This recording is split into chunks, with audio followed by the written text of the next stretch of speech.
एका क्षणात 8 जणांचा जीव गेला, पण हा अपघात होता की प्रशासनाचा निष्काळजीपणाने घडलेला मृत्यू? जर त्या विहिरीभोवती कठडा असता तर आज 8 कुटुंबांचे दिवे विझले असते का? रस्त्यालगत असलेली धोकादायक विहीर, वारंवार दिलेले इशारे, प्रशासनाचे आदेश, तरी कोणतीही उपाययोजना नाही आणि अखेर एका गाडीसोबत 8 निष्पाप जीव काळ्याच्या पडद्याआड गेले.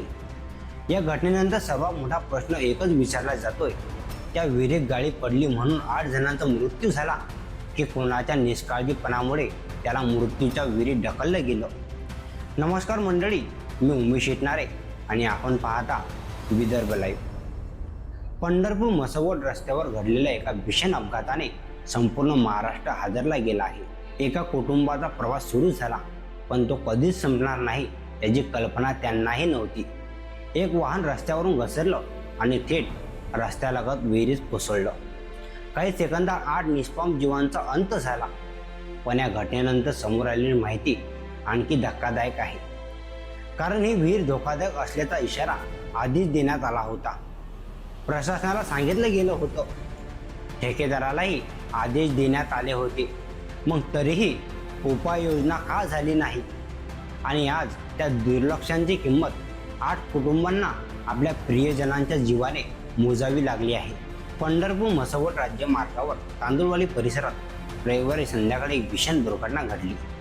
प्रवाशांनी भरलेले वाहन अचानक नियंत्रणाबाहेर गेले आणि रस्त्यालगत असलेल्या खोल विहिरीत कोसळले. या अपघातात 1-2 नव्हे तर तब्बल 8 जणांचा मृत्यू झाला. संपूर्ण परिसरात शोककळा पसरली. मात्र अपघातानंतरच्या चौकशीत समोर आलेली माहिती संतापजनक आहे. ज्या विहिरीत वाहन कोसळले ती विहीर रस्ता रुंदीकरणानंतर अगदी रस्त्यालगत आली होती. स्थानिकांनी अनेकदा प्रशासनाला सांगितले होते की ही विहीर धोकादायक आहे, ती बुजवावी किंवा तिच्या भोवती संरक्षक कठडा उभारावा, जेणेकरून भविष्यात कोणताही अपघात होणार नाही. प्रशासनाने संबंधित ठेकेदारालाही याबाबत आदेश दिले होते. मात्र आरोप आहे की ठेकेदाराने या सर्व सूचना आणि आदेशांकडे पूर्णपणे दुर्लक्ष केले.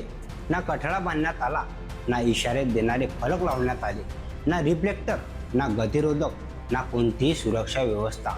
आणि अखेर जे होऊ नये तेच घडलं. एका क्षणात 8 जणांचा जीव गेला.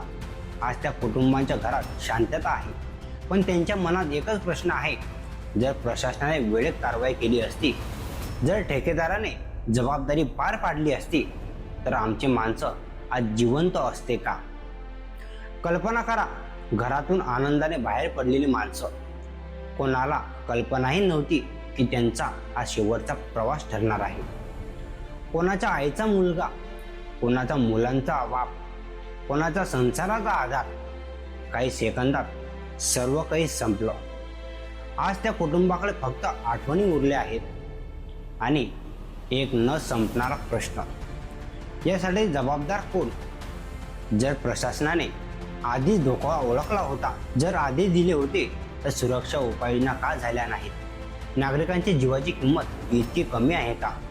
अपघातानंतर गुन्हा दाखल झाला, पण ज्यांनी आपले लोक गमावले त्यांना न्याय कधी मिळणार? आणि सर्वात महत्त्वाचं, महाराष्ट्रातील इतर रस्त्यालगत अशा किती धोकादायक विहिरी अजूनही मृत्यूची वाट पाहत उभ्या आहेत. 8 जणांचा मृत्यू हा फक्त एक आकडा नाही, तो 8 कुटुंबांचा उद्ध्वस्त झालेला संसार आहे. या घटनेबद्दल तुमचं मत काय आहे? ही घटना केवळ दुर्घटना होती की निष्काळजीपणामुळे घडलेला मृत्यू? जबाबदारांवर कठोर कारवाई व्हावी का? तुमचे मत कमेंटमध्ये नक्की सांगा. व्हिडिओ आवडला असेल तर लाईक, शेअर आणि विदर्भ लाईव्हच्या चॅनलला सबस्क्राईब करायला विसरू नका.